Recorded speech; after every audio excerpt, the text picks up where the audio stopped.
Welcome to the Circular Economy Show, and to the final part of this series where we're circling back to conversations from our archives. I'm Pippa. Today we're hearing from Rudo Nondo, a creative design practitioner and the acting managing director of Fashion Revolution. She also contributed to the Ellen MacArthur Foundation's book, Circular Design for Fashion. Rudo spoke to my colleague Laura about how her upbringing in Zimbabwe inspired her to value circular design in fashion, the importance of collaboration, and why she puts storytelling at the heart of her designs. The pair met at the launch of the book in January 2022. Laura began by asking Rudo how she became interested in the circular economy. Thank you, Rudo, for being here with me today in the Circular Economy Show. I would like us to start by talking a little bit more about yourself and why you became interested in the circular economy in the first place, and why did you decide to apply it to your creative practice? Okay, thank you for having me. So I'm Rudo Nondo. I am a creative design practitioner from Zimbabwe.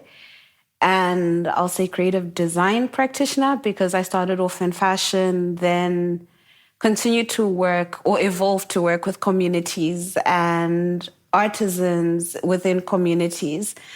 When I actually looked into circularity, it was more around storytelling, more about extending life cycles, right? So what I found when I actually entered the fashion industry, I would say unofficially, was around 2009, officially in 2013, was that we were losing a lot of our practice, trying to keep up with what was happening in the West, but slowly losing track of what we had grown up around. So my history is I actually studied law with business studies as a first degree. So fashion was more about passion, more about increasing or providing a platform for designers in Zimbabwe to increase, their skill, to showcase what they were making. And I actually stumbled into fashion because I wanted to enter the space. I wanted to understand how it worked. I wanted to understand what design in Zimbabwe was like. This is in around 2009, 2010. And I found this amazing group of designers that were designing but were struggling because the world is evolving. Circularity started coming about in practice for me when I started making clothes. So I didn't just go on to start with, a fashion line. I started making my own clothes. Through making my own clothes, started working with seamstresses that would make my clothes. And people would be like, oh my gosh, where did this come from? How did you make it? And basically started making clothes piece by piece for clients, right? But we'd always have offcuts. And I would sit in these rooms with the seamstresses and be like, okay, so what are we doing with these offcuts? Where are they going? And, the first thing I was told is, oh, yeah, this old man comes and picks them up. And I'm like, and then what? Where does he take them? So I basically started getting those from the seamstresses, started distributing firstly with, my great aunts, some in town, some in the rural areas. And they would patchwork and make duvets using these. Then realized that some were actually making floor mats as well. That's how I started. I've been working with designers through my work with Fashion Revolution Zimbabwe. So I'd say that as I've evolved as well, I've become less of a maker and more of someone that is coordinating or providing a platform for other designers to follow within the circular process. A lot of it is around, awareness, educational awareness, and engaging. We engage with the community, with the makers, as in the seamstresses, with the designers, with the suppliers of the materials as well. And how do you, apply a concept such circular design to the work that you do? You've spoken about making clothes, designing them. Yeah, how do you apply it in your work? So basically for me, it started with reducing waste, right? So we went from I would sit and observe. I sit and observe a lot of things. So I went from how many meters to make a pair of trousers? Then I'd be told 2 meters. And I'm like, but why is there always a piece left? What are we doing with that? So my first thing started with, if it's going to be 1.45 meters, that is what we are buying in the shop, and that is how we're making. I've incorporated it more, like even at times things like labels. I've used it when I've been working with artisans. Sometimes you can use the offcuts to incorporate into designs. And I've just tried to eliminate waste from the very beginning. So I say I've tried because it's a journey. And I can never tell you that, oh yeah, we are 100% zero waste. But that's how I've tried to do it. I've prolonged, I'm not a throwaway. I don't throw things away. You know what I mean? I'm not wasteful in practice as well. So even the clothes that I wear, I've adopted circularity to be my lifestyle. So I will wear something until the very end. Just half of my clothes are acquired, like this jersey is acquired from, my mother when she used to work in the 90s. So I've incorporated circular design in practice and in lifestyle and in teaching others. Would you say that this kind of mindset in the context of Zimbabwe, maybe for our audience who might not be familiar with it, would you say that this mindset is very much present on people's lives, as opposed to in some countries in the West where fast fashion has kind of become the norm? So here we are, right? We're in the middle in Zimbabwe because I believe we've been doing everything right. We don't have your high street shops. We've got 1 or 2 fashion retailers. So when I was looking at that, I was like, everything we've been doing so far is correct. It's all made to measure. Most people buy their clothes made to measure. You're buying something for a specific occasion, but you'll keep wearing that. I grew up in a household where my grandmother used to make my mother's clothes and her siblings' clothes, where when I would go to school, my mother would knit my jersey. So this is how we have grown up.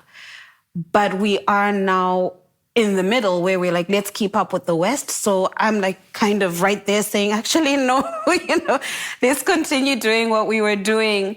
Let's continue to take care of our clothes. Let's wash our clothes. We wash our clothes by hands. We line dry our clothes.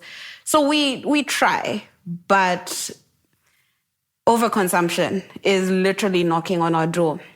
I'll give you one example. I was out here saying, we don't do Black Friday in Zimbabwe. That never happens. And this year, as a result possibly of the pressure post-lockdown, a lot of young designers are having Black Friday sales. And I'm just like, why are we doing this? Let's wait a minute. So I would say we know what to do. We know the right thing, but there are economic pressures, right? There are pressures to please. So it's a learning process. It's all about, again, education. And as I've been working with young designers, I believe that they then go and also speak to their customers or to their inner circles to carry the message across. And I guess people like being able to make comfortable choices. So I guess in a way, being able to access more clothes, it's something that might appeal a lot to people. And if we could, let's say, imagine a different future from overconsumption, how would you describe a future that works for the fashion industry in Zimbabwe? For the fashion industry in Zimbabwe, let's get back to the basics, guys. Let's do things the way we used to do them. Let's get back into sourcing. We used to make beautiful, cotton garments. And in Zimbabwe, cotton farming, again, is not damaging to the environment. So we used to provide jobs literally from the ground all the way up. So I would say let's get back to old practice. Let's continue with our practice of making to measure. We never grew up with just wardrobes or a whole lot of pieces in our wardrobes. So let's get back to that. Let's get back to designing with the consumer in mind. Let's get back to designing for the consumer. And when I say that, it's more how we grew up as well. Made to measure, our mothers would get their outfits tailored. Let's get back to that sort of practice. We are kind of in the middle as well because we've got a lot of clothes that are ending up on our shores.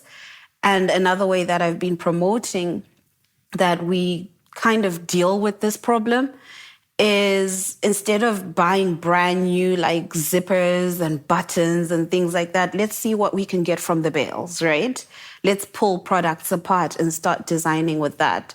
So that's the future I see for now, because we do have quite a lot of, policy issues that we'll need dealing with, but we can work whilst those are being dealt with.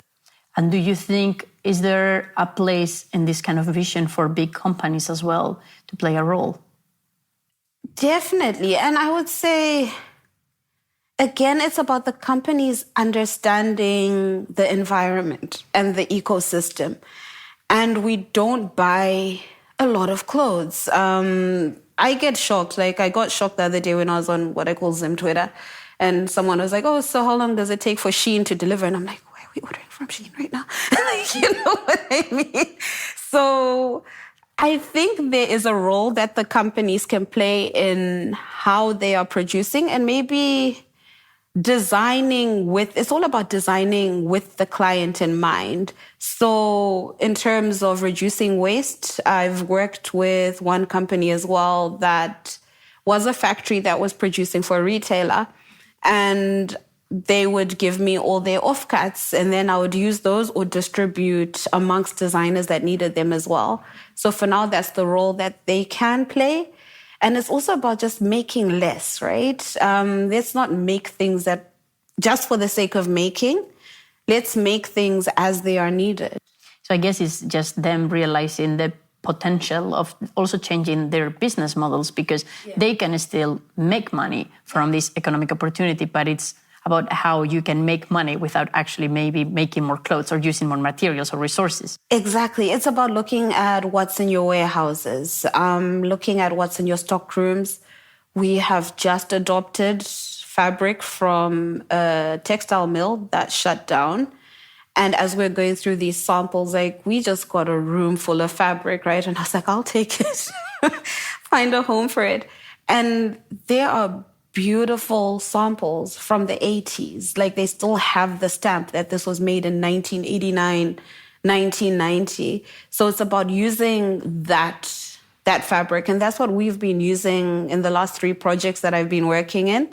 The designers that I've been working with have been redesigning using the restored or the recaptured material. And you mentioned, I think, in our new book that you design for stories. You don't design for volumes. Why do you place such an important focus on storytelling? And could you give us an example of a story, that you have told through one of your designs? So I design for stories because, again, I feel as an African woman, right, we carry a lot. We absorb a lot. There are times where I'm like, why are you telling me this? I don't know if I can help. So as an outlet, I literally just started designing. Like, design for me is an outlet as well. And Layers is a project I did in partnership with the British Council, Alliance Francaise, and the Zimbabwe German Society in 2018. And that was my first platform to tell stories of people that I'd met in practice. So the book featured 5 women, and all of them had I'd crossed paths with them at different points in my journey. And I actually started designing the pieces based on the stories that they had shared, with their consent, of course, based on the experiences that we had lived through. So it was a very poetic collection. But what I found so interesting about it was, as I was designing the pieces, before people had actually gotten hold of the book that followed, it was interesting to see how people were interacting with the clothes. So, someone would walk up to it and be like, this is my dress. And I'll be like, you need to meet, like, for example, Sharon. Like, Sharon is all about love. And that's how I feel when I'm in your presence. So storytelling is a way of allowing people to fall in love with clothes again. And it's finding that, I'd say, like attachment to something. When there's a story involved, you're less likely to just discard.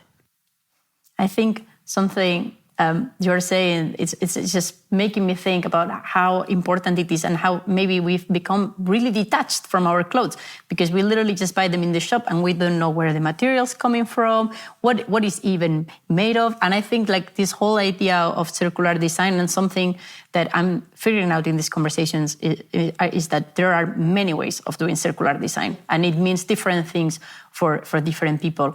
But it's also about reconnecting with your clothes, with the materials, with like where are they coming from, and what can you do afterwards, because it can become, you know, something else for another person, and it can be kept in use. And I think the younger generations are understanding this. We mentioned in the book that circular design is about designing with people and for people. So to really keep, as you said in the beginning, keeping people at the center of your decisions.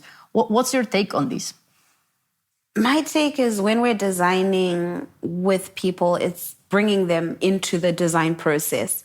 So in my early days as a fashion designer, you know, someone would say, oh, I just want a dress. And I'd literally sit down and be like, okay, where are you wearing it? How many times do you want to wear it? And I had started with like African print, which was very distinct. So I'd, you know, break it down and say, okay, maybe instead of designing one dress, right, it's going to take me the same materials.